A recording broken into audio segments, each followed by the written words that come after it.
나누실 하나님의 말씀은 에베소서 4장 3절입니다. 에베소서 4장 3절입니다.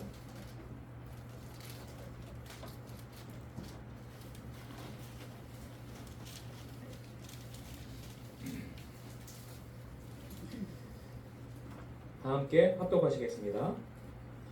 평안을 매는 줄로 성령이 하나 되게 하신 것을 힘써 지키라. 아멘. 기도하시겠습니다. 하나님 아버지, 오늘 저녁 시간도 우리가 하나님의 말씀, 생명의 말씀 묵상하게 하시니 감사합니다. 아버지여, 이 말씀을 깨닫게 하여 주옵소서. 이 말씀이 우리에게 힘과 능력이 되어 주시옵소서. 하나님의 말씀을 우리 온전히 순종함으로 주의 빛을 세상에 널리 전파하는 통로로 쓰임받게 하여 주옵소서. 우리를 구원하신 예수님의 이름으로 기도드리옵나이다. 아멘.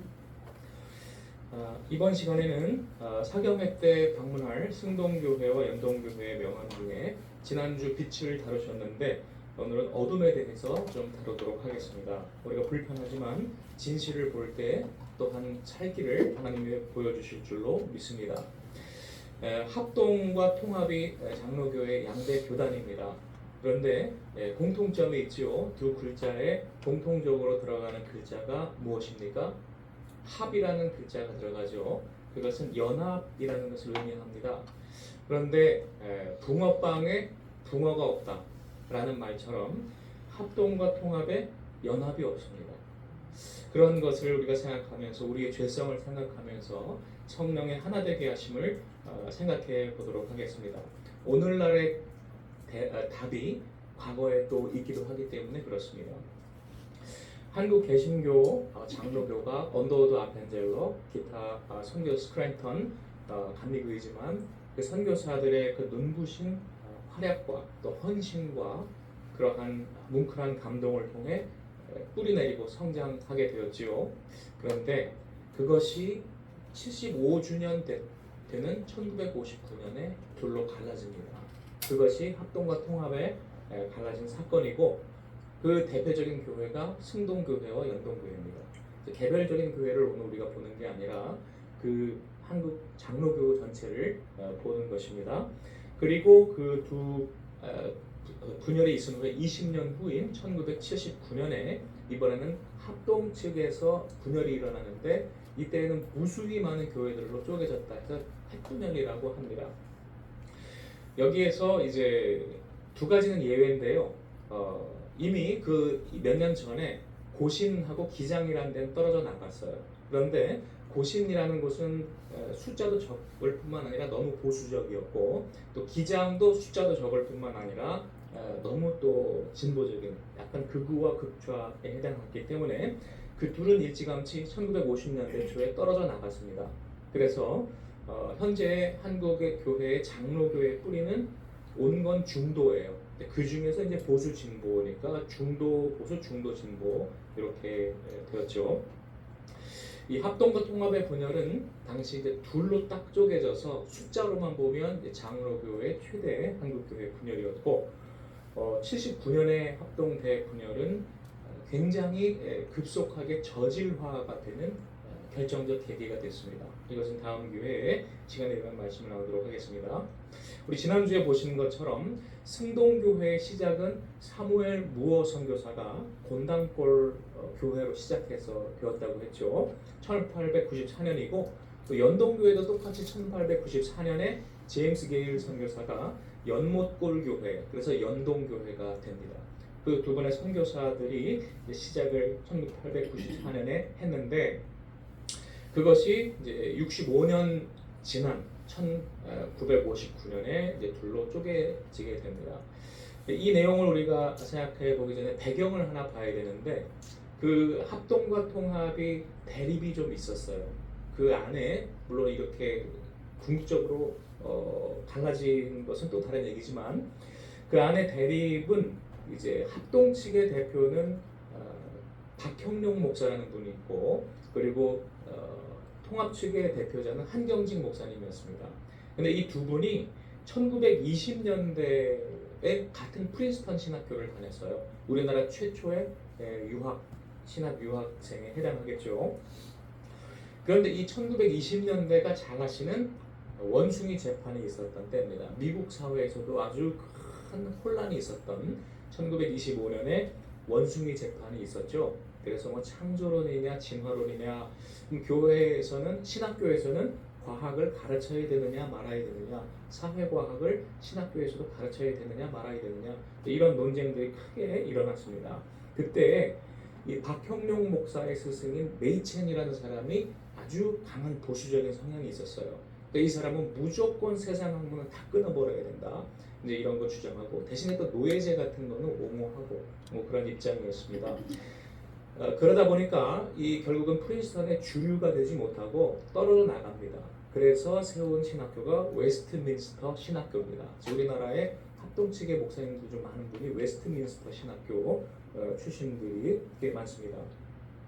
그 다음에 떨어져 나가지 않고 잔류한 사람들은 이제 프린스턴의 주류가 되는데, 그 사람들이 이제 중도 진보, 중도 측이 되겠죠. 한경직 목사님 이제 이쪽에 있습니다. 그리고 이 두 분이 1930년대에 귀국하면서 한국 교계에 이제 큰 두 어떤 별이 되는데, 뭐 성경 주석 번역 문제라든지 조선 신학교 운영 문제라든지 뭐 여러 건건이 자꾸 대립을 하고 충돌을 많이 하게 돼요. 그 중에 이제 보수 측의 박형룡 목사는 점점점 조금 극단화되어 가기 시작합니다. 그래서 우리나라에 예전에 김명영 목사님이 회장 오랫동안 했었던 한국 복음주의 협의회 한복협, 복음주의라는 말이 들어가는 단체는 조금 좌우를 떠난 복음주의를 지향하는 단체예요. 그래서 보통은 다르게 많이 보는데, 이 보수 측의 박형룡 목사는 이러한 복음주의 단체들까지도 이단이다, 용공이다, 자유주의다 이렇게 비판을 이제 하였습니다. 그러다가 이러한 이제 갈등들이 조금씩 있었지만은 그것이 완전히 서로 분열되게 만든 촉매가 되는 사건이 한 두세 개 있었습니다. 그 중에 첫 번째가 3천만 환 사건입니다. 1953년 9월에 6.25 전쟁이 끝나고 정전협정 체결한 직후가 되겠죠. 그 한 달여 지난 그때 이제 총회신학교 교장이었던 박형룡 목사가 그 학교를 지을 부지를 물색하고 있었는데, 그때 박호근이라는 사기꾼을 만납니다. 이 박호근이라는 자가 내가 국회 부의장 누구누구를 잘 알고 있고 재무장관 누구누구하고 아주 친하다, 그러니까 그 사람들을 통해서 남산에 있는 적상을 특혜로 불화를 받게 해주겠다, 이렇게 달콤하게 이제 제안을 합니다. 그리고 당시에 해외 교회들, 선교 단체들에서 이제 전후에 완전히 망가진 한국에 물밀듯이 구호 물자와 후원금이 들어오고 있었는데, 이 교회들에서 들어오는 그 후원금이 어마어마했대요. 그 후원금으로 달러가 들어오는데 그것을 암시장에서 아주 좋은 조건으로 교환해주겠다, 이렇게 제안을 했어요. 그러니까 이 박형룡 목사님이 여기 이제 혹 해가지고 하나님의 나라를 위해서 하는 것 같긴 한데 방법은 세상적인 안 좋은 방법이죠. 사기꾼한테 넘어갔어요. 그러니까 나중에 아니다 싶어가지고 자꾸 돈 들어가는데 일은 진척이 없고 그러니까 수상하잖아요.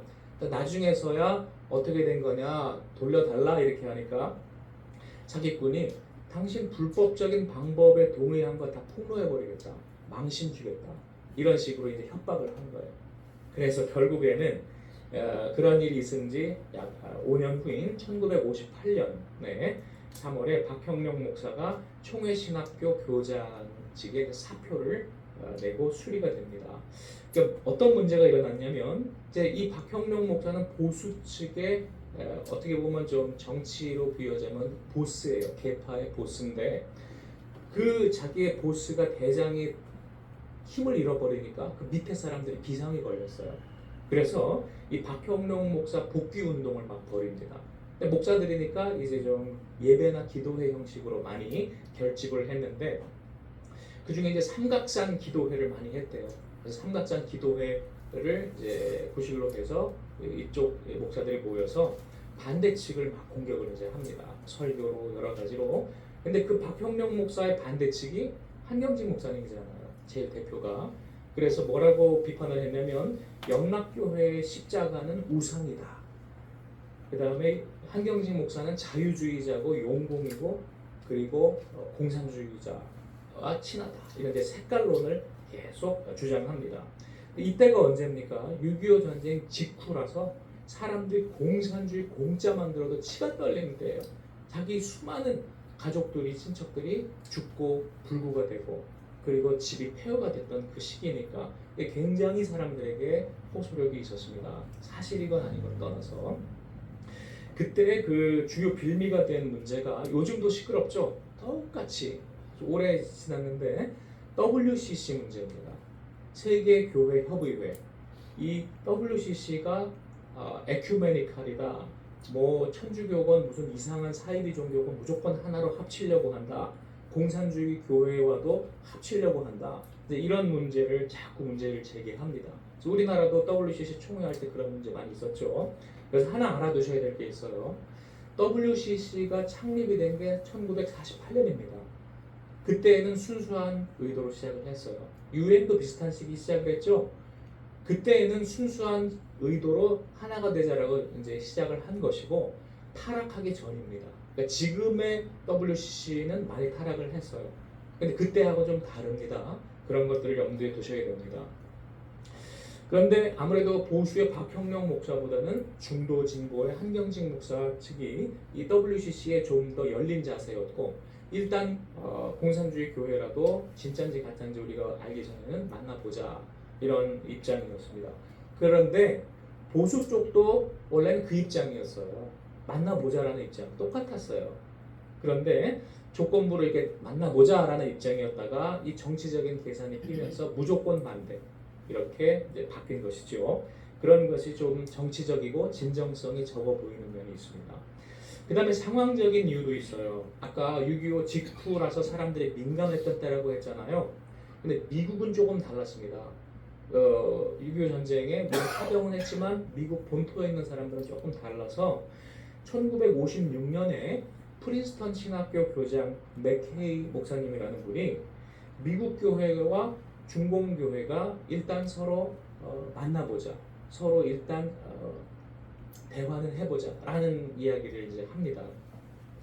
우리나라에 그때까지는 중공 그러면 이제 막 치가 떨리는데 만나자고 하죠. 거기 1년 후인 1957년에는 미국 정부에 중국을 정식 국가로 승인하자라고 미국 교회에서 건의까지 합니다. 그러니까 한국의 이제 보수적인 사람들은 굉장히 막 불안해할 수밖에 없는 거죠. 그래서 보수 성향이 강한 그리고 총대 숫자도 많은 경북 노회가 중심이 되어서 보수층이 결집을 합니다. 그 다음에 이제 3천만 원 사건, 부정 사건과 WCC 같은 이제 용공 자유주의 문제 같은 것들과 함께 세 번째로 중요한 계기가 된 게 사실은 결정적인 계기는 선거 부정 사건입니다. 앞에 부패 사건이라든지 아니면 뭐 이념적인 문제는 직접적 분열의 계기는 아니었습니다. 아주 싸움은 서로 할 수 있지만 갈라지게 된 직접적 분열의 계기는 자기들의 이해관계와 직접 연관이 되는 선거 부정 문제였습니다. 이게 유명한 경기노회 총대 선거 사건인데 1959년에 이제 장로교회는 연례 총회를 합니다. 그래서 교단에 가입되는 교회들은 그 교단의 총회를 보통 9월에 합니다. 그래서 그해 9월에 대전중앙교회에서 이제 개최할 예정이었는데 전국적인 총회가 개최되려면 각 지역들 노회에서 그 대표자를 거기에 참석할 대표자를 선출을 해야 돼요. 그리고 1년 동안 노회에 일을 할 임원에 해당하기도 하겠죠. 그래서 그 준비 차원에서 4개월 전인 1959년 5월에 서울의 대표단 그리고 서울과 경기 지역의 대표단을 선출하는 그러한 경기노회가 승동교회에서 개최됩니다.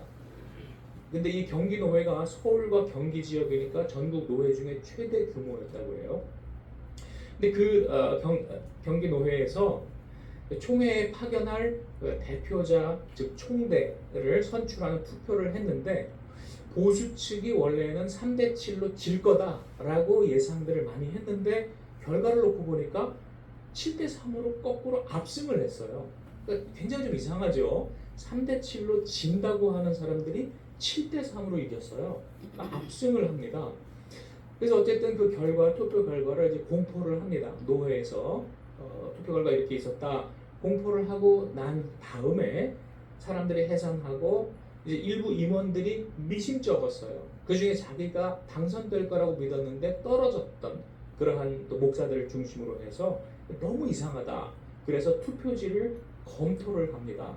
근데 검토를 해보니까 투표위원들의 실수한 것들을 발견했어요. 실수인지 조작인지 그건 아직도 모릅니다. 근데 그것을 발견을 하게 됩니다. 그리고 나서 이제 일주일 후에 관계자들을 다시 불러서 대책회의를 합니다. 어떻게 할 거냐? 투표 자체를 다시 할 거냐? 아니면은 검표만 다시 할 거냐? 해서 검표만 다시 하자라는 것의 의견을 모아서 이제 노회 차료라고 하는 그 소식지에다가 그것을 발표합니다.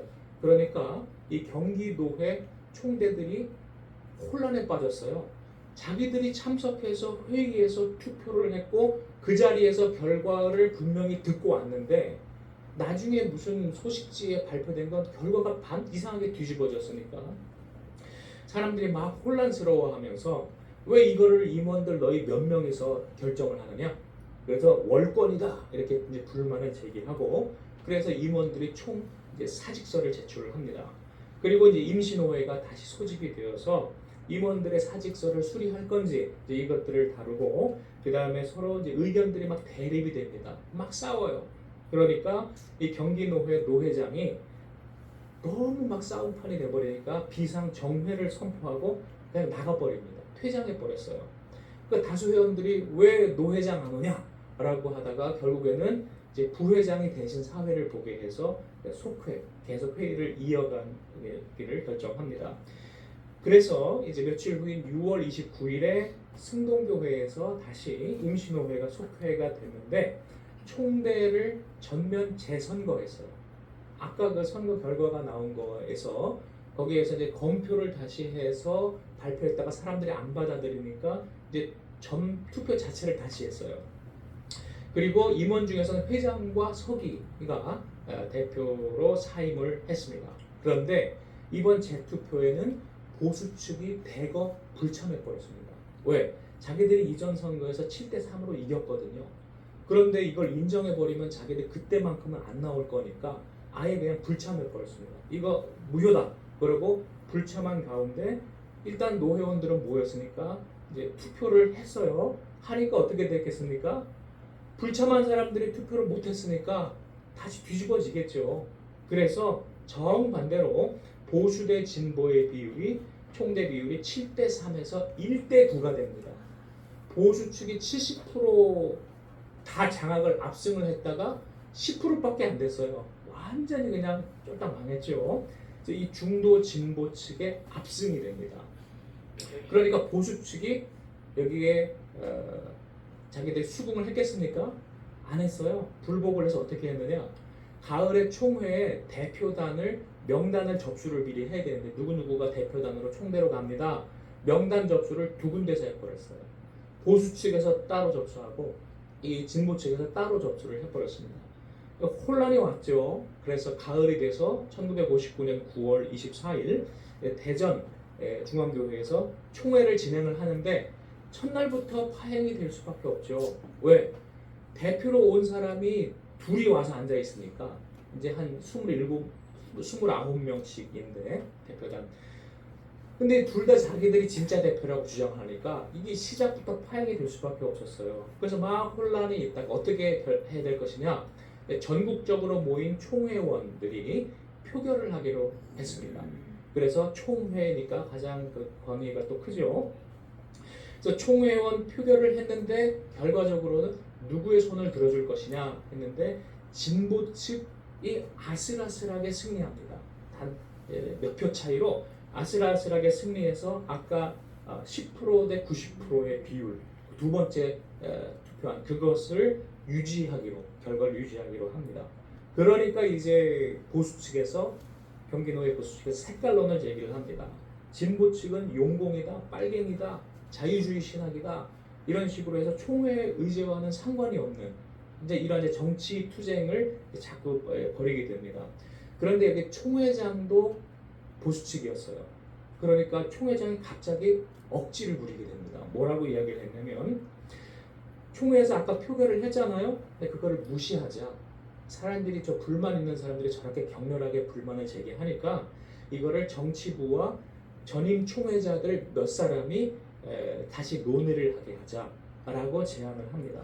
이미 총회원 전체 표결을 한 걸 다시 뒤집어 엎고 몇 사람이 결정을 하자라고 제안을 합니다. 그러니까 막 불만이 터지고 고함이 나오고 혼란스러워집니다. 그러니까 거기에 대해 총회장이 제안한 것에 대해서 찬성이요, 반대요 이렇게 소리가 나오지 않습니까? 그럴 경우 보통 교회법에서는 비슷하게 찬성, 반대요 소리가 나올 때에는 계수를 하게 되어 있습니다. 압도적으로 소리가 크게 차이가 나면 할 필요가 없잖아요. 그런데 이제 손든 것도 압도적으로 차이가 나면 셀 필요 없는데 엇비슷하게 나오거나 그럴 때에는 정확하게 세도록 되어 있습니다. 근데 총회장이 계수를 안 해버렸어요. 그래서 당시에 참석했던 증인들의 말들을 이제 기록한 것들을 보면 이 총회장의 억지에 대해서 반대하는 사람들의 주장이 많았다라는 증언들이 있는데 이제 총회장이 그걸 무시해버린 거죠. 그러니까 계수를 일부러 안 해버리고 그냥 자기 제안한 걸 통과시켜 버렸어요. 그러니까 야유가 나고 고함이 나고 난투극이 나고 그리고 보수 쪽에서 동원된 이들이 당시 대전 중앙교회 그쪽도 계열이었는데 이 장의자들을 막 뒤집고 고무신으로 총대들의 얼굴을 난타하고 뭐 이러한 일들이 벌어졌습니다. 그렇게 되자 이제 진보 측의 한경직 목사 등 4인 목사가 선교사들이 지지하는 가운데 그날 밤 대전에서 서울로 올라와 버립니다. 그리고 연동교회에서 진보 측의 총대 149인만이 참여한 가운데 총회를 속회를 해서 회장 등 임원을 선출합니다.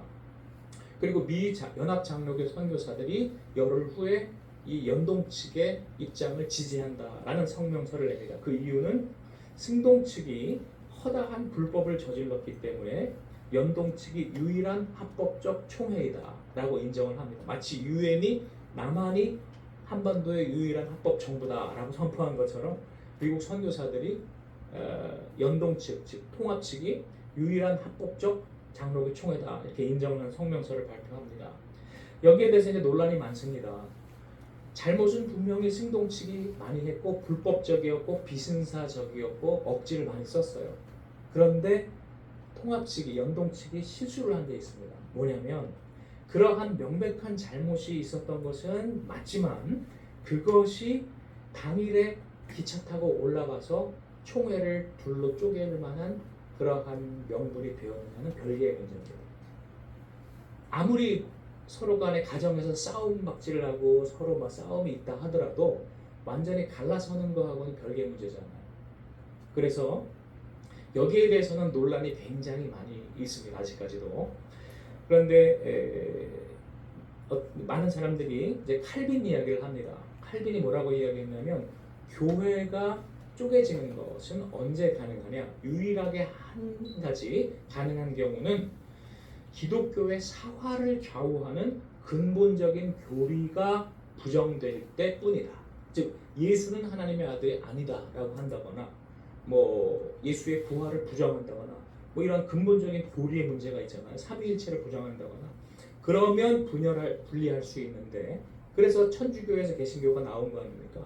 면죄부로 구원받는다 뭐 이런 문제 믿음이 아닌 이제 돈으로 구원받는다 이런 것으로는 분열할 수 있는데 그 외에는 안 된다라고 칼빈이 이야기한 것을 많은 사람이 이야기합니다. 그리고 나서 보수 측은 2달 뒤에 이제 총회를 개최를 승동교회에서 합니다. 그런데 이 보수 측이 억지 썼죠, 불법했죠, 말도 안 되는 짓 했는데 느긋한 입장이 됐어요. 왜?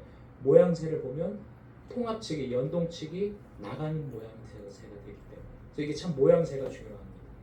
그래서 지금까지 승동교회의 합동 측 사당동 총신대와 연동교회의 통합 측 광나루 장신대 이렇게 쪼개져서 이어져 왔습니다. 이때가 언제냐면 자유당 시절이었어요. 혼란스러운 시절이었습니다. 아쉬운 것은 빛이 되지 못하고 교회가 분열의 모습을 보여줬어요. 교회는 세상과 달라야 하는데 세상과 똑같아져 버렸어요. 세상에 부정선거한 것이 교회에서도 부정선거가 일어나서 더욱이 중요한 것은 교회의 부정선거가 더 먼저 일어났습니다. 이 합동과 통합의 분열 사건이 일어난 바로 몇 달 후에 1960년 3월 15일에 유명한 3.15 부정선거가 자행됐거든요. 이게 우연일까요? 서로 독립된 사건일까요? 저는 아니라고 봅니다. 이기붕이 그 일당들이 어떻게 생각했을까요? 야, 목사들도 저런데 우리 또 뭐 선거 부정 조금 합기로서니 나라 위해서 뭐 어차피 하는 건데 그런 생각하지 않았을까요? 거의 그렇게 생각했을 거라고 생각합니다. 그러니까 교회는요 굉장히 큰 영향력이 있습니다. 오늘은 이야기는 안 하겠지만 1979년에 20년 후에 합동 대분열 때에도 말도 안 되는 그러한 추태들을 보이고 이 합동 측에 막 교단들이 분열하고 나서 직후에 12.6 사태가 터졌어요. 근데 거기에 주요한 인물들 차지철이라든지 전부 다 중요한 뭐 안수집사라든지 교회에 관련된 사람들이었어요. 교회의 혼란은 그리고 방종은 세상에 영향을 미칩니다. 우리가 그래서 더 회개하고 더 자중해야 할 줄로 믿습니다. 또 한 가지 아이러니한 것은 이 합동과 통합이 분열되었던 1959년 9월의 총회 때 9월 28일에 선교 75주년 기념 예배를 드렸어요. 언더우드 아펜젤러 선교사가 이 땅에 온 지 75년 된 그것을 기념하는 예배를 드린 그 순간이 바로 그 장로교를 말아먹은 순간이 되어버렸어요. 너무 아이러니하죠. 현재는 어떻습니까? 현재는 뭐 진행 중이기 때문에 제가 뭐 이야기는 실명은 하지 않겠습니다만 그러한 방금 언급했던 그 교회들 아주 전통 있고 아주 쟁쟁하고 재정도 탄탄하고 그래서 많은 목사들이 가고 싶어하는 그러한 이제 교회들이죠. 그런데 중도인 척하고 깨어있는 시민인 척하는데 버리는 게 없어요. 선교사들이 보여주었던 내려가는 모습이 없어요. 귀족 흉내만 내요. 분명한 목소리를 내지 않아요. 교회와 사회가 혼란에 빠졌을 때 위험을 감수하고라도 분명한 갈 길을 제시해줘야 되는데 그러한 위험한 일들은 싹 다 피합니다. 눈치만 봅니다. 결론을 맺겠습니다. 선교 초기에는 백정이 여자들이 소외된 사람들이 교회에서 하나가 됐습니다. 박성춘이, 봉출이, 박서양이 또 많은 고아들이 교회에서 하나가 되고 인간으로 존중받고 그리고 선교사들은 모든 기득권을 내려놓고 섬김의 자세로 나아갔습니다. 죽기까지 다 일찍 돌아가셨잖아요. 그런데 그들의 은혜로 높은 자리에 올라간 자들이 배신을 했습니다. 배달 사고를 일으켰어요. 은혜를 받았으면 은혜를 전달해줘야 되는데 중간에 싹 먹어버렸어요. 자신들을 높이고 신격화하고 우상화하고 세상의 것을 추구했습니다. 선교사들은 거짓 없는 헌신을 보여줬는데 예수님처럼 저 밑으로 내려가는 모습을 보여줬는데 정치 목사들은 감투 쓰려고 하고 돈을 어떻게든 더 벌으려고 하고 그래서 사람들을 선동을 하는 그런 추태를 보였습니다. 예루살렘 성전이 타락했잖아요. 그런데 한국교회도 똑같이 됐습니다. 선교사들은 천사 같아요. 천사들이 전해준 그 복음을 이제는 악마들이 자기의 사업장으로 만들었어요. 교회가 사업장이에요. 비즈니스. 지금도 비슷합니다. 오늘 우리 이번 사경회에 이러한 모습들을 생각하면서 방문하시고 생각하면서 우리 회개합시다. 내 자신부터 하나님이여 올바로 예수를 믿게 하여 주옵소서. 내 자신부터 정말 초대교회의 신앙으로 돌아가게 하여 주시옵소서. 성령이여 임하여 주옵소서. 우리 기도함으로 우리 정말 많은 깨달음을 얻는 사경회 되고 또 하나님께 영광 돌리는 사경회 되시기를 축원합니다. 기도하시겠습니다.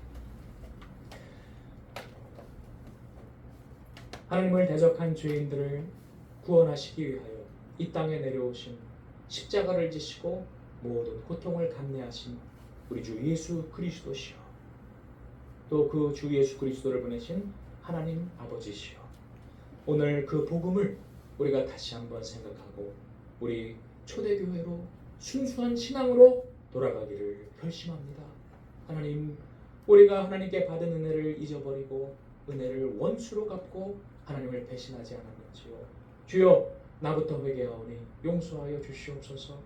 우리 잘못 전달된 복음을 다시 새롭게 사람들에게 올바른 복음으로 전파하게 하시고 우리 자신부터 올바른 신앙생활 살아내게 하시고 성령 충만하게 하시고 성령의 하나 되게 하심을 이루는 통로 되게 하여 주시옵소서. 이번 사경회를 통하여 하나님 그러한 깨달음이 깊이 있도록 도와주시옵소서. 우리 주 예수님의 이름으로 기도드리옵나이다. 아멘.